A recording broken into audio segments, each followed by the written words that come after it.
ഇത് മനസ്സിലാക്കണം. ചില കമ്പനികൾ ബേസിക് സാലറി മാത്രമാണ് കൊടുക്കുക.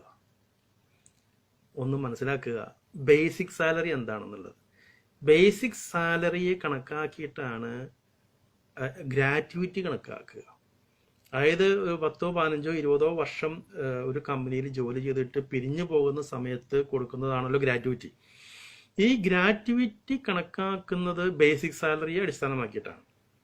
അതുകൊണ്ട് തന്നെ ഒരുവിധം കമ്പനികളൊക്കെ ചെയ്യുന്ന പരിപാടി ബേസിക് സാലറി ഏറ്റവും കുറച്ചിടും.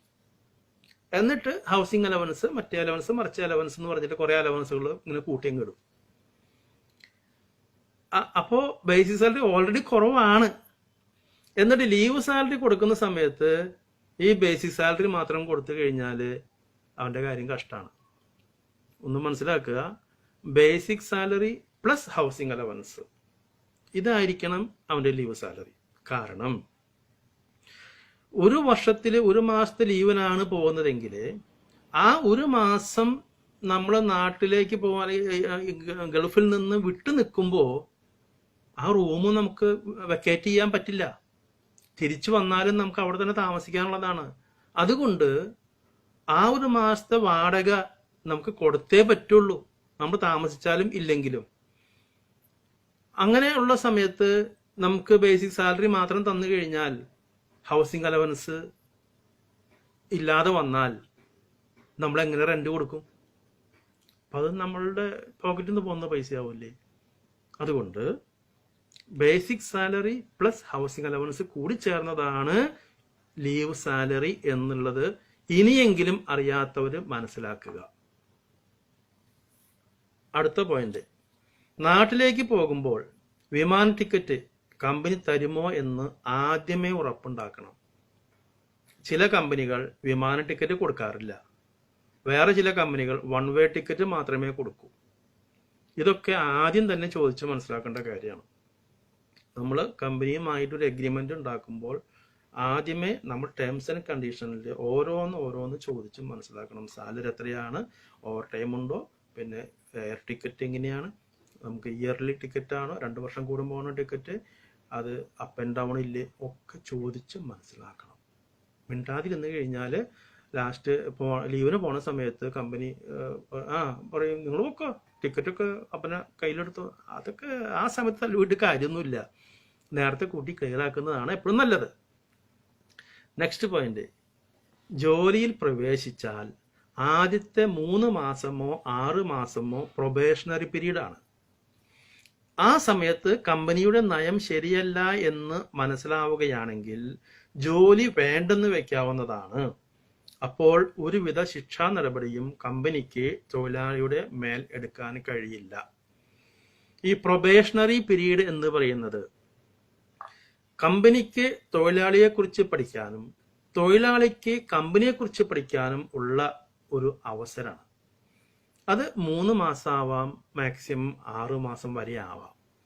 ഈ ഒരു പീരീഡില് ആ തൊഴിലാളി സാറ്റിസ്ഫൈഡ് അല്ലെങ്കിൽ, അതായത് കമ്പനി തൊഴിലാളിയെ വെച്ചു, ആദ്യത്തെ 3 മാസം അല്ലെങ്കിൽ 6 മാസത്തിനുള്ളിൽ കമ്പനിക്ക് മനസ്സിലായി ഈ തൊഴിലാളി ഒന്നിനും കൊള്ളില്ല, വിചാരിച്ച പോലെ ഒരു ഗുണമില്ല എന്ന് മനസ്സിലായി കഴിഞ്ഞാൽ കമ്പനിക്ക് വേണമെങ്കിൽ ഈ തൊഴിലാളിയെ പിരിച്ചുവിടാം. ഒരു നോട്ടീസും കൊടുക്കേണ്ട കാര്യമൊന്നുമില്ല, അത് നിയമമുണ്ട്. ഇതുപോലെ തന്നെ തിരിച്ചും നമ്മൾ തൊഴിലാളിക്ക് ആ കമ്പനിയെക്കുറിച്ച് ബോധ്യം വന്നില്ലെങ്കിൽ, ആ കമ്പനി വിചാരിച്ച പോലെ നല്ല കമ്പനി ഒന്നുമല്ല, തട്ടിക്കൂട്ടാണ്, ഫ്രോഡാണ് എന്ന് മനസ്സിലായാൽ നമുക്ക് വേണമെങ്കിൽ പിരിഞ്ഞു പോകാം. ഈ പ്രൊബേഷണറി പീരീഡിനുള്ളിൽ ഒരുവിധ നിയമ നടപടിയും നമ്മൾക്കെതിരെ ഉണ്ടാവില്ല. ഇത് അറിഞ്ഞിരിക്കണം. ഇത് പലർക്കും അറിയില്ല. പ്രൊബേഷണറി പീരീഡ് എന്താണെന്ന് പോലും പലർക്കും അറിയില്ല. അതിൻ്റെ പ്രാധാന്യം ഇതാണ്. അടുത്ത പോയിന്റ്, കമ്പനിയിൽ നിന്ന് കിട്ടേണ്ട ആനുകൂല്യങ്ങൾ യഥാവിധം കിട്ടുന്നില്ലെങ്കിൽ നേരിട്ട് ദുബായ് ലേബർ കോടതിയിൽ പോയി പരാതി നൽകാവുന്നതാണ്. അതിന് ഒട്ടും പേടിക്കുകയോ മടി കാണിക്കുകയോ അരുത്. കരയുന്ന കുഞ്ഞിനെ പാലുള്ളൂ, മറക്കണ്ട. അതായത് നമ്മുടെ നാട്ടിലുണ്ട് കോടതി, പോലീസ്, പട്ടാളം ഒക്കെ. പക്ഷെ നമ്മുടെ നാട്ടിലെ കോടതിയല്ല ദുബായിലെ ലേബർ കോടതി. ദുബായിൽ ലേബർ കോടതി എന്ന് പറഞ്ഞാൽ ശരിക്കും തൊഴിലാളികൾക്ക് വേണ്ടി തന്നെയാണ്. നമുക്ക് എന്ത് പ്രശ്നമുണ്ടോ നേരിട്ട് നമുക്ക് ലേബർ കോടതിയിൽ പോയിട്ട് പരാതി പറയാം.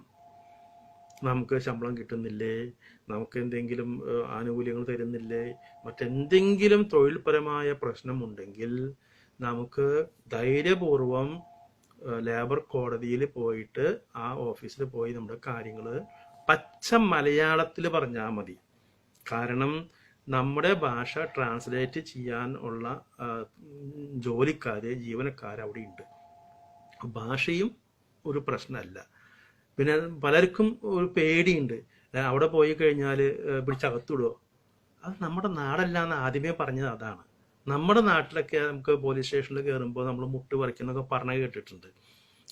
പക്ഷെ അതല്ല ഇവിടെ. ഇവിടുത്തെ പോലീസുകാരൊക്കെ വളരെ ഫ്രണ്ട്ലി ആണ്. അത് മനസ്സിലാക്കുക.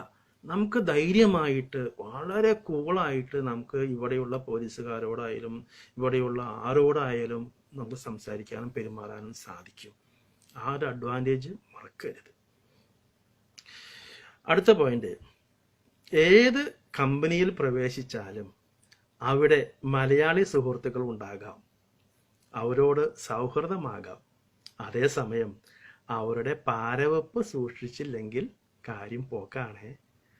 അതായത് ഈ പറയുന്ന ഞാനും മലയാളിയാണ്, കേൾക്കുന്ന നിങ്ങളും മലയാളിയാണ്. മലയാളി ആരാണ്, എന്താണ്, എങ്ങനെയാണെന്നുള്ളത് പറഞ്ഞു തരേണ്ട കാര്യമൊന്നുമില്ല. എന്ന് വെച്ചാൽ 100% മലയാളികളെ പറയല്ല, അതിൽ ഏറിയ പങ്ക്, നല്ലൊരു ശതമാനം എന്ന് വേണമെങ്കിൽ പറയാം. പാരവെപ്പിന് ഒട്ടും മോശമല്ല നമ്മുടെ മലയാളികൾ. അതുകൊണ്ട് കണ്ടും കേട്ടും നിൽക്കണം എന്ന് ഞാൻ പറഞ്ഞുള്ളൂ. അല്ലാണ്ട് മലയാളികൾ മോശമാണെന്നല്ല പറഞ്ഞത്. നമ്മളുടെ സ്വന്തം നിലനിൽപ്പ് നോക്കുക. സൗഹൃദമൊക്കെ ആവാം, സ്നേഹവും സന്തോഷവും ഒക്കെ നല്ലതാണ്. ഒരു കയ്യകലം മുറ്റിട്ട് സ്നേഹിച്ചാൽ നമുക്ക് നാളെയും ആ കമ്പനിയിൽ തുടരാം എന്നാണ് ഒരുപാട് അനുഭവത്തിൽ നിന്ന് ഞാൻ മനസ്സിലാക്കിയിട്ടുള്ളത്. അടുത്ത പോയിന്റ്, ശമ്പളം തരുന്ന മുതലാളിയെ അല്പം ബഹുമാനിക്കുന്നത് നന്നായിരിക്കും. മുതലാളി തരുന്ന ശമ്പളം വാങ്ങിക്കുകയും അതേ മുതലാളിക്ക് ഇട്ട് തന്നെ പണി കൊടുക്കുകയും ചെയ്യുന്ന ചില തൊഴിലാളികൾ ഉണ്ട്. അത് ചിലരുടെ ഹോബിയാണ്. നമുക്ക് ജോലി വേണം, ശമ്പളം വേണം, ആനുകൂല്യങ്ങൾ വേണം, എല്ലാ സൗകര്യങ്ങളും വേണം. എല്ലാതും നമ്മൾ വാങ്ങിക്കുകയും ചെയ്യും, അതേ മുതലാളിക്കിട്ട് പണിയും കൊടുക്കും. അത് അങ്ങനെ ശീലിച്ചു പോയി, എന്താ ചെയ്യുക അല്ലേ? ചില ആൾക്കാർ അങ്ങനെയാണ്. അതുകൊണ്ട് പാവം മുതലാളി, അവരും കഷ്ടപ്പെട്ടിട്ടില്ലേ അവര് ഈ സ്ഥാപനം നടത്തിക്കൊണ്ട് പോകുന്നത്. നമുക്ക് വേണ്ടെങ്കിൽ നമ്മൾ ഇറങ്ങി പോവുക അന്തസ്സായിട്ട്, അതാണ് അതിന് ശരി. നമുക്ക് നമ്മളിൽ കോൺഫിഡൻസ് ഉണ്ടെങ്കിൽ, എൻ്റെ തൊഴിലിൽ എനിക്ക് കോൺഫിഡൻസ് ഉണ്ടെങ്കിൽ എനിക്ക് പറയാം, സാറേ എനിക്ക് നിങ്ങളുടെ സ്ഥാപനത്തിൽ ജോലി വേണ്ട, ഞാൻ പോവാണ്. അത് ചെയ്യാതെ ഇവിടെ തന്നെ നിൽക്കും വേണം, എന്നിട്ട് മുതലാളിക്കിട്ട് പണിയും കൊടുക്കും വേണം. അത് ഭംഗിയായൊരു കാര്യമല്ലല്ലോ. അത്ര ഞാൻ പറയുന്നുള്ളൂ. ഓക്കെ, അപ്പോൾ അത്യാവശ്യം കാര്യങ്ങളൊക്കെ ഇപ്പോൾ ഞാൻ നിങ്ങളോട് പറഞ്ഞു. ഇത് നിങ്ങൾ മനസ്സിലാക്കുക, പോസിറ്റീവായി എടുക്കുക, എന്നിട്ട് അറിയാത്ത ആൾക്കാർക്ക് ഇതൊന്ന് ഷെയർ ചെയ്യുക. ഇതൊക്കെ ചെയ്യാൻ പറ്റുന്ന രീതിയിലൊക്കെ ചെയ്യാം. ഇതൊക്കെ അറിഞ്ഞിട്ടും പറഞ്ഞിട്ടും ഒന്നറിയാത്ത പോലെ വീണ്ടും വരുന്ന ചതിക്കുഴിയിൽ പെടുന്ന ആൾക്കാരെ ഇനിയും കുറെ കാണാം. അതിനൊന്നും നമ്മളെ കൊണ്ട് കൂട്ടിയാൽ കൂടില്ല. അതൊക്കെ അവരുടെ യോഗം എന്നേ പറയാനുള്ളൂ. എന്തായാലും വളരെ സന്തോഷം. കുറച്ചു നേരം നിങ്ങളുടെ വിലയേറിയ സമയം ഞാൻ നിങ്ങളെടുത്തു. എനിക്ക് വിഷമമുണ്ട്, എങ്കിലും അത് നിങ്ങൾക്ക് ഗുണകരമായി തീരും എന്നുള്ള ഒരു ഉറച്ച വിശ്വാസം എനിക്കുണ്ട്. Thank you very much. സ്നേഹപൂർവ്വം, പോൾസൺ പാവർട്ടി.